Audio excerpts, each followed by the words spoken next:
Pera aí, João. Tá.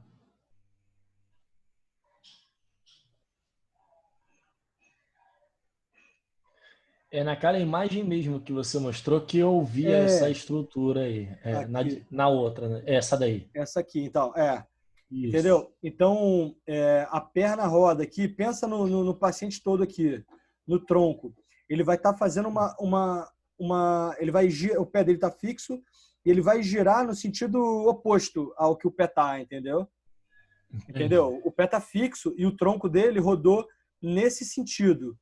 Eu estou olhando para a tela aqui para o lado esquerdo e o pé ficou fixo. Isso também é mecanismo de lesão de LCA, de cruzado anterior, né?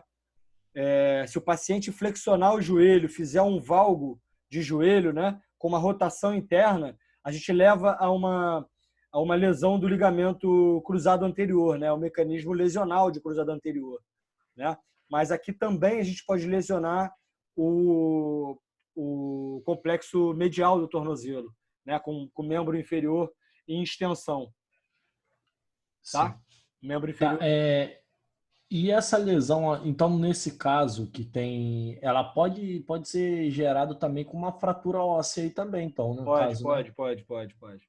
Foi o que eu falei, não sei se pode não ter ficado claro também. Essas entorses, elas não vêm, elas nunca são lesões sozinhas, né? Então, lesão no Sim. compartimento medial isolada é bastante rara, tá?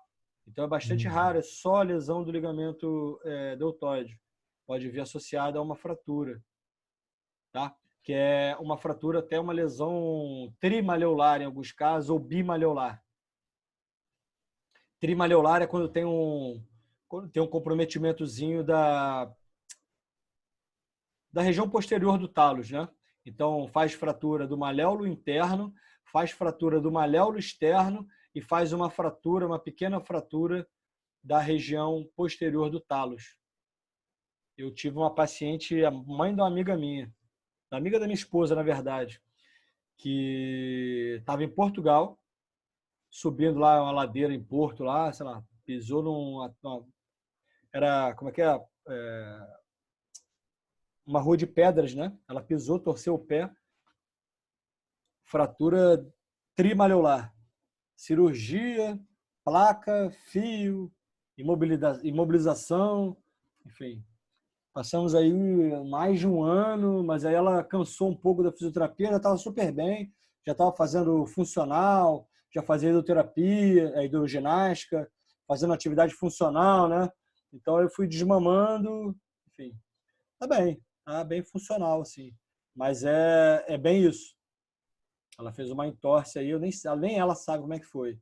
Mas provavelmente ela fez uma entorse por eversão e inversão, fez as duas coisas ali, não sei. Mas foi uma lesão bem grave. Então teve uma lesão do deltoide também. Entendi. Então, beleza, era só mais isso daí mesmo, porque se chegar, então, basicamente, tu chegou um paciente que teve essa entorse aí, de eversão, já sabe que é um negócio bem mais crítico, né? É, bem, é mais crítico, sim.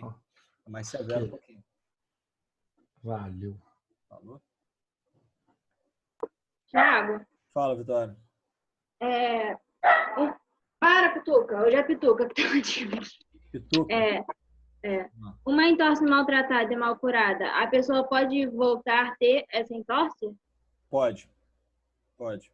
É exatamente a instabilidade crônica do tornozelo, que aí vou fazer um link com a pergunta da Nayara, né?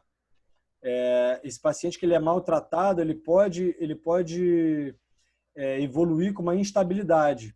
É uma sensação, o paciente relata a sensação de frouxidão, de instabilidade, de insegurança.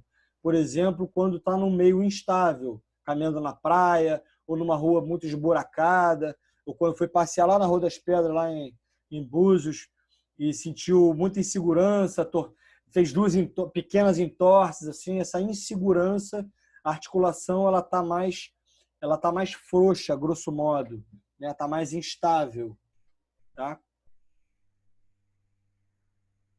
Tá bom, Vitória? Então, isso é uma consequência de uma lesão maltratada, uma instabilidade articular aí. Lembrem que o ligamento, ele é uma estrutura que auxilia não, mas que tem função de estabilizar a articulação. Nayara, eu te respondi ou não?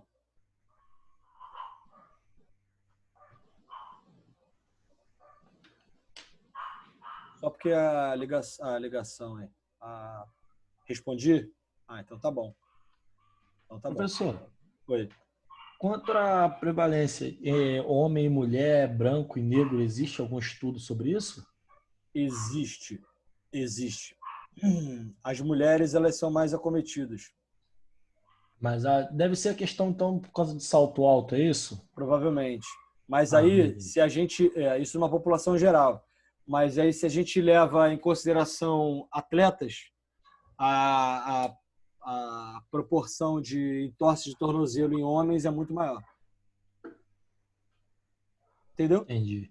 População em geral, a mulher. Mas eu acho que tem essa relação do salto alto. E quando a gente passa para o esporte, o homem já tem uma incidência maior. Se a gente for pensar, basquete é muito comum, o voleibol, apesar do voleibol ser bastante disseminado também no sexo feminino, né? O basquete nem tanto, né? Se a gente for pensar em ligas nacionais, né? E o futebol, apesar do futebol feminino crescer, né? Mas ainda é uma modalidade que ainda o homem pratica mais e até por conta da força física, né? Você vê um futebol feminino é muito diferente do futebol masculino, por conta da força física, principalmente. E o trauma é muito recorrente, né? Os entorses são muito por trauma no futebol. Então, por isso que os homens são mais acometidos no esporte. Entendi. Foi? Foi. Então, vamos seguir. Deixa eu beber uma água aqui, minha garganta já está falhando. Fala aí. Thiago, pode ser meio idiota a minha pergunta, mas assim, a lesão do Neymar foi o quê? Piniculite de contato. Ah, tá. Tô brincando. Aquilo lá é Não, frouxura. Aquilo lá é frouxura. Não, tô brincando. O dele foi... Ele fez uma lesão do quinto metatarso.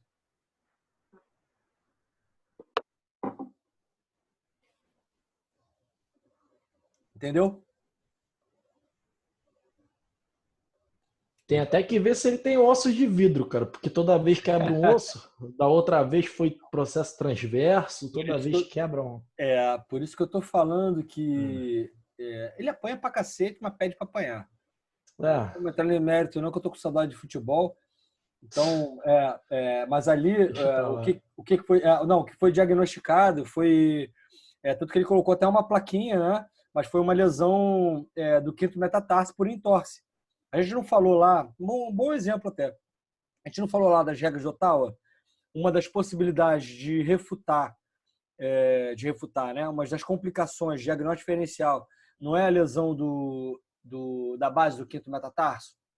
Então, foi exatamente o que o Neymar teve. Ele teve um pisão ali, fez uma entorse e fez uma lesão do quinto metatarso.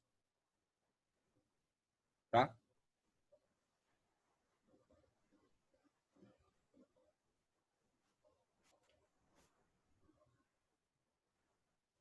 Beleza? Entendido aí, Vitória? Sim, obrigada. Vamos seguindo. Então, pessoal,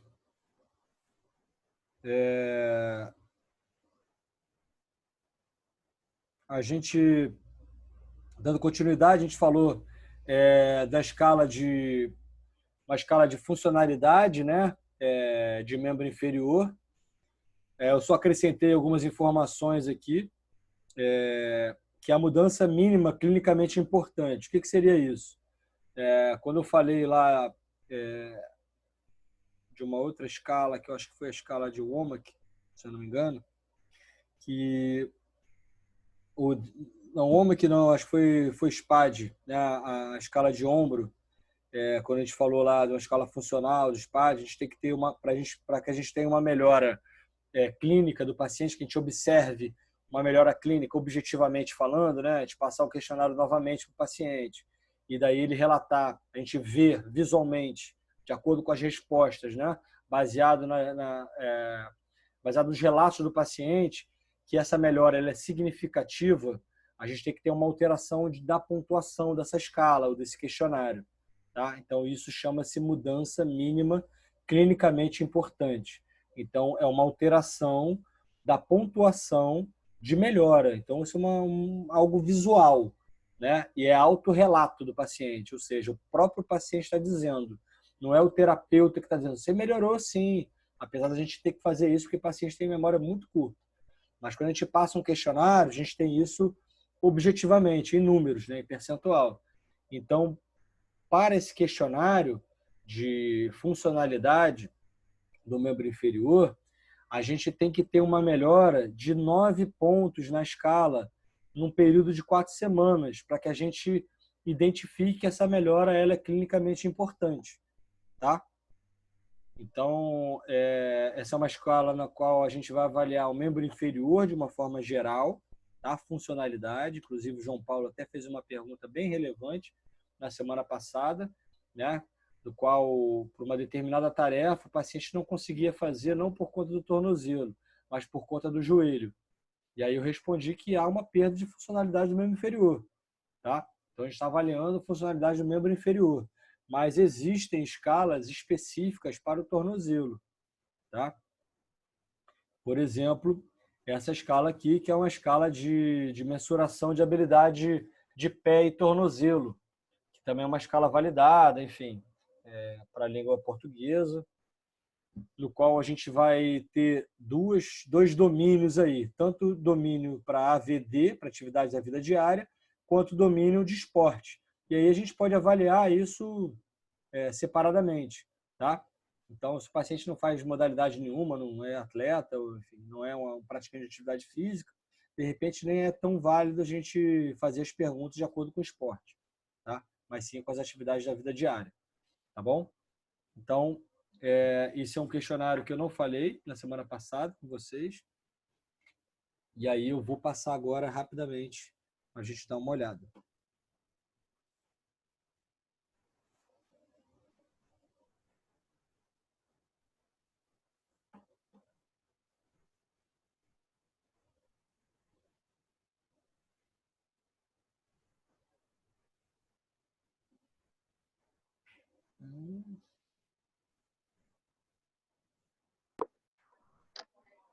Tiago, ontem mesmo eu bati o dedinho na porta aqui da sala. Doeu pra caraca. Do pé? É. Isso aí dói bastante. Professor, vou fazer uma pergunta. Eu não sei se é relevante, mas eu vou fazer assim mesmo. Toda pergunta é relevante. Então, uma vez eu escutei dizer que foi uma colega minha, não, foi um artista. Ele fraturou o maléolo, aí ficou 3 meses enfaixado. Aí depois ele tirou a faixa, no caso o gesso, né? E fez um tratamento de ozonioterapia. Só que eu não entendi muito bem para que serve isso. Eu falei, gente. Aí eu queria saber se nesse caso aí também se impetra. Não, eu nem sei, porque eu não posso nem falar de ozonioterapia porque eu não conheço. Eu conheço. Aí botou lá no Instagram que fez, não sei o que, é muito bom. Mas eu não pesquisei. Eu falei, será que ele vai saber me explicar?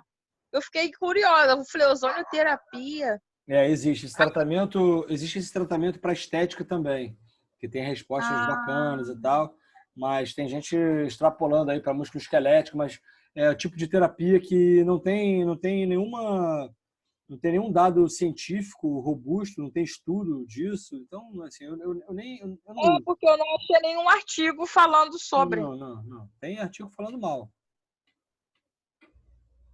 Tá? Entendeu? Eu falei, ozonioterapia. Eu falei, eu vou perguntar, porque eu li, mas não entendi por lupas, né? Então... Não. Assim, eu não posso nem falar, Patrícia, porque eu não conheço, entendeu? Então, até onde eu sei, o que eu entendo, é que não é uma... a gente tem que esquecer um pouco desse tecnicismo assim, exacerbado que a gente tem, né? Quando eu falo de tecnicismo, a gente tem que ter técnicas, técnica disso, técnica daquilo outro. Não, a coisa está muito mais na base, muito mais no movimento, na cinesiologia, no exercício terapêutico, né? Na biomecânica, né? Seja Tá. biomecânica articular, seja biomecânica, na fisiologia. O tratamento está muito mais nessa linha do que no tecnicismo, entendeu? Técnica A, B ou Entendi. C, microfisioterapia, crochetagem, e não sei mais. A gente tem que pensar nos benefícios que isso É traz. porque eu vi alguma coisa. Isso tem aplicabilidade clínica, realmente, sabe? Não, O mas que assim, deve pelo que ser eu percebi, é uma espécie de ar que é injetado. Mas sendo que ozonioterapia. assim, a pessoa vai injetar um ar dentro de si, não vai dar merda, não? Sei lá, eu não posso nem falar, porque eu não conheço. Eu não Ah, posso nem então, falar sobre, entendeu? Eu não tenho conhecimento suficiente para te explanar sobre ozonioterapia. Sei que é uma técnica relativamente invasiva. Eu nem sei se o fisioterapeuta ele pode executar isso. Enfim, sim, entendi. eu não posso nem adentrar, mas de qualquer forma, mesmo para entorse de tornozelo, eu não faria isso, não. Eu não faria várias coisas que você me falou aí. Não colocaria gesso, não ficaria tanto tempo mobilizado. Eu falei, caramba, aí isso me intrigou, por isso que eu quis perguntar. Aproveitei o ensejo para fazer essa pergunta. Uhum. Já que estamos falando de entorse. Ah, tá. Tá bom, professor, obrigado. Beleza, nada.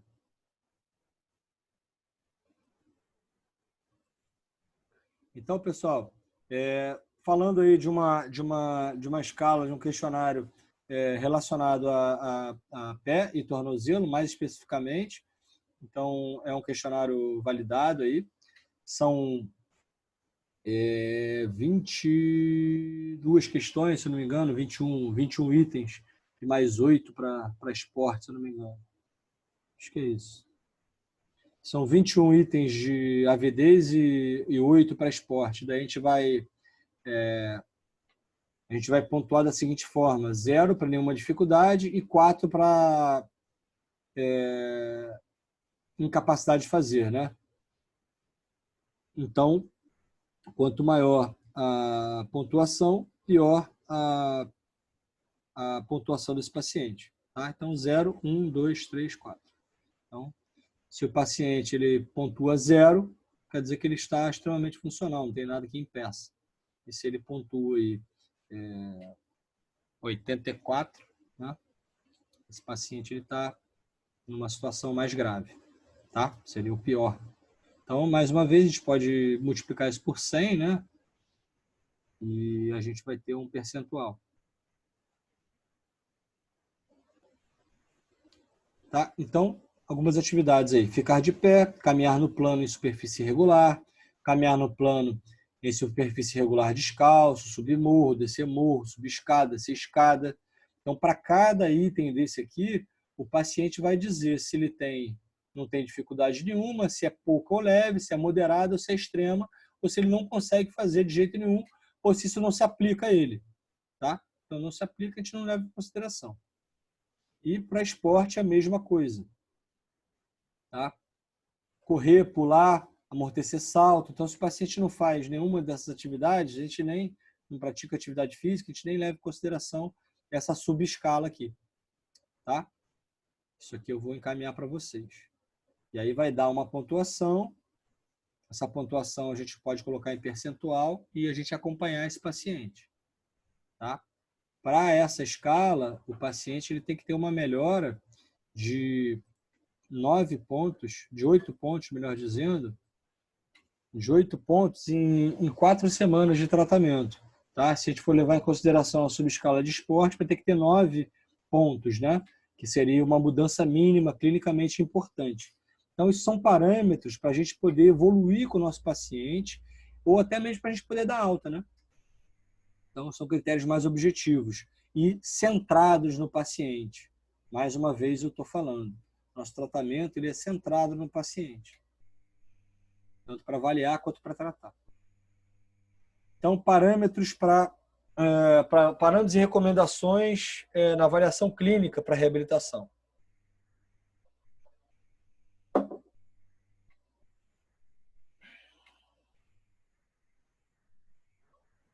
Vamos lá.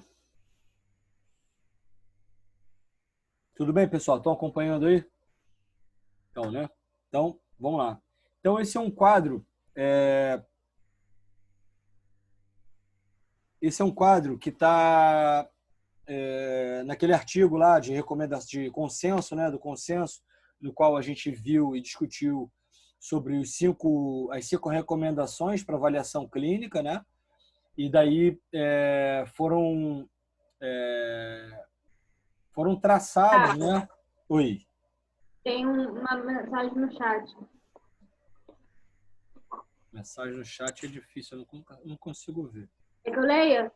Não, eu posso ver aqui. É porque fica fechado aqui e não aparece.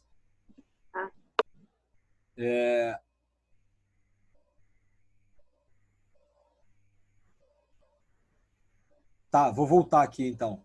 Quer que eu volte o slide? Eu posso voltar o slide também. Espera aí.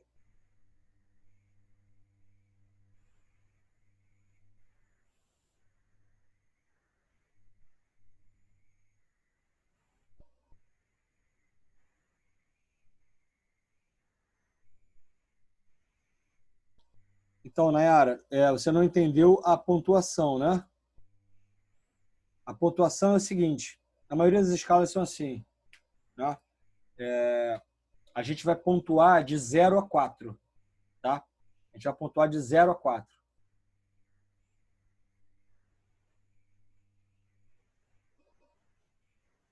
Não tem problema de mandar mensagem de texto, não. Então, vamos lá. A gente vai pontuar de 0 a 4 para cada atividade dessa aqui. Então, por exemplo, se o paciente, você vai perguntar, você vai ler, isso aqui tudo você lê para o paciente ou dá para o paciente. É interessante a gente ler junto com o paciente. Então, a gente vai perguntar para o paciente, né, por causa do seu problema no pé, do tornozelo no pé, quanta dificuldade você tem em ficar de pé? Nenhuma dificuldade, pouca dificuldade ou leve dificuldade, moderada dificuldade, extrema dificuldade, ou não consegue ficar de pé, ou isso não se aplica a você. Então o paciente vai dizer, tem pouca dificuldade para ficar de pé. Aí você vai pontuar aqui, pouca dificuldade. Pouca dificuldade, a gente vai pensar aqui, 0 para nenhuma dificuldade, pouca dificuldade a gente vai pontuar 1, moderada dificuldade a gente vai pontuar 2, extrema dificuldade a gente vai pontuar 3, e incapacidade de realizar a gente vai pontuar 4. E aqui não se aplica, a gente não pontua. Entendeu? Então 0, 1, 2, 3, 4. A gente vai marcando todos os itens. Todos os itens. Ao final, a gente vai somar tudo. A gente soma tudo. O máximo de pontos é 84 pontos. A gente vai somar tudo. E aí a gente pode fazer um percentual. Por exemplo, se somando toda essa pontuação aqui, o máximo são 84 pontos, porque são 21 questões para AVDs, e cada questão pontua máximo de 4 pontos. Então, 4 vezes 21, 84. Então, se o paciente falar para você que ele é incapaz de fazer, ele tem capacidade de fazer todas as atividades de AVDs, ele vai pontuar 84. Então, ele está pontuando 100% de incapacidade. Tá? Se esse paciente fez, por exemplo, 42 pontos, né? Quando a gente somou tudo, deu 42, a gente vai dividir 42 por 84, que é o 100%, vai dar 50%. Então, esse paciente ele tem 50%, né, de incapacidade para esse tornozelo. Quanto menor for o número, melhor a condição. Quanto maior for o número percentual, maior a incapacidade desse paciente. E isso vai se aplicar também para esporte. Só que para esporte são 8 itens apenas. São 8 itens. Então, esse paciente ele vai pontuar no máximo 8 vezes 4, 32. Então, ele vai ter 32 pontos no máximo. Então, por exemplo, ele fez 16 pontos, né? Só para poder, porque eu sou ruim de matemática, só para poder ficar redondo. Vai ficar ali 16 dividido por 32, que é o máximo de pontos, vai dar 50%. Entendeu, Nayara? Ficou claro?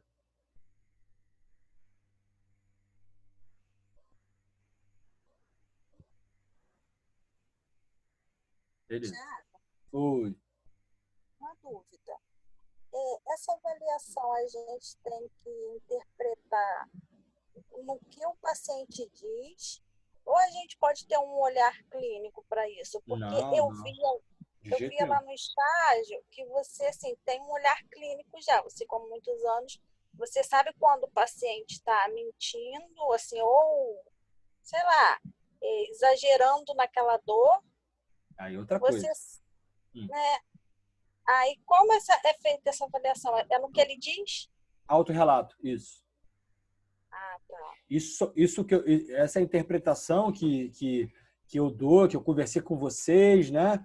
Do paciente exagerar, dele ser cinesiofóbico, dele catastrofizar a situação, né? Ou seja, fazer daquela situação uma catástrofe, né? Exacerbar demais a situação. Aquilo ali é uma outra visão, só que a informação que o paciente nos traz, a gente tem que levar em consideração. Só que existem escalas, inclusive, para a gente avaliar isso. Nível de cinesiofobia, ou de medo do movimento, nível de catastrofização do paciente. Existe escala para isso. Então, a gente passa um questionário que é do autorrelato do paciente. Entendeu? Entendeu, Jurema? Entendi. Ou não?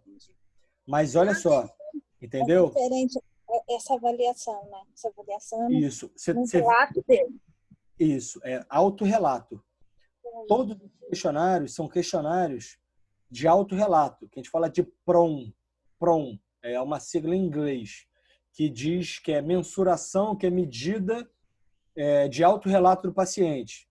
Entendeu? São medidas de autorrelato, seu objetivo é centrado no paciente, entendeu? De acordo com o que o paciente relata. Então, os questionários, as escalas, elas são centradas no autorrelato. Por mais que ele diga que está incapaz, ele vai ter que, enfim... A gente vai perguntar de novo daqui a 4 semanas e ele vai relatar, vai ser baseado no que ele acha ainda. Entendeu? Por mais que você veja que ele já está andando, ele chega andando e vai embora andando numa boa, e aí você pergunta para ele se ele tem dificuldade de ficar em pé e ele diz que tem muita, está sendo incoerente. Isso é uma discussão grande. Tá? Ele está sendo incoerente. Né? Então, aí, por isso que é importante para esses pacientes a gente não só falar, a gente avaliar objetivamente a articulação, mas outros, dependendo do comportamento desse paciente, outros questionários, por exemplo, de medo de movimento, de catastrofização, de cinesiofobia. Né? Então, a gente vai avaliar como é que esse paciente... Às vezes é um paciente catastrófico excessivamente, é um paciente que tem medo do movimento. Né? Então, já responde lá por que ele está dizendo, por que é incondizente o que ele está dizendo e o que ele está fazendo. Né? Já são questionários que avaliam o comportamento do paciente e tal. Uma questão mais da psique, né? Também relacionada com o músculo esquelético. Isso. Mas aí, para a gente avaliar, a gente tem que juntar todos esses questionários e tirar a interpretação? O questionário é objetivo, né? O questionário é objetivo. Alguns questionários já tem. Esse aí é só um parâmetro. A gente vai ver o quanto que ele melhorou, o quanto que ele piorou, mas objetivamente para determinadas atividades. Né? Vai dar um percentual ali de melhora, de funcionalidade. Né? Mas tem outros questionários que avaliam o nível de incapacidade. Ele te dá um score, né? De percentual. A gente vai avaliar e vai ver aquilo ali. Tá? Vai avaliar o nível de incapacidade do paciente, no caso aqui. Né? Entendeu ou não? A gente vai avaliar o nível de incapacidade. E aí, se a gente acha que é relevante, e eu acho que na grande maioria é sim, a gente também passar questionários relacionados a medo de movimento, a catastrofização, né? Tem vários questionários, qualidade de vida, né? Tem questionários de qualidade de vida, para a gente poder ver só qualidade de vida separadamente, né? A gente faz isso. Isso é muito usado em pesquisa. Na prática clínica, a gente tem que ter cada vez mais, abordar cada vez mais dessa forma. É uma discussão grande, assim. Porque, assim, quem faz pesquisa, o cara vai lá só fazer pesquisa. A gente tem que atender um monte de paciente. O tempo que a gente, às vezes, perde fazendo esses questionários, né? Às vezes é um tempo longo. Então, por isso que cada vez mais estão tentando otimizar, diminuir, né? Fazer questionários menores, mais rápidos, mais velozes, mais objetivos, né? Para poder direcionar e nortear o nosso tratamento, né? E mensurar, e evoluir, e dar alta. Para isso que servem as escalas e os questionários. Entendi. Escala de Glasgow, você trabalha em CTI, não trabalha? Então, escala de Glasgow não serve para a gente poder mensurar e dar uma pontuação para o paciente do nível de consciência dele. A gente não segue vários parâmetros, vários critérios, abertura ocular, resposta visual, verbal, enfim, se responde só estímulo álgico, não tem lá todo um parâmetro. Rache também, para ver nível de sedação. Então, é a mesma coisa, só que músculo esquelético. Entendeu? São parâmetros objetivos para a gente poder mensurar o nível de melhora do paciente. Né? A gente não vê lá no Glasgow, lá, se ele passou de tantos pontos para tantos pontos, o nível de evolução dele. Então, ele estava lá 8 semana passada, hoje está 10. Então, houve uma melhora.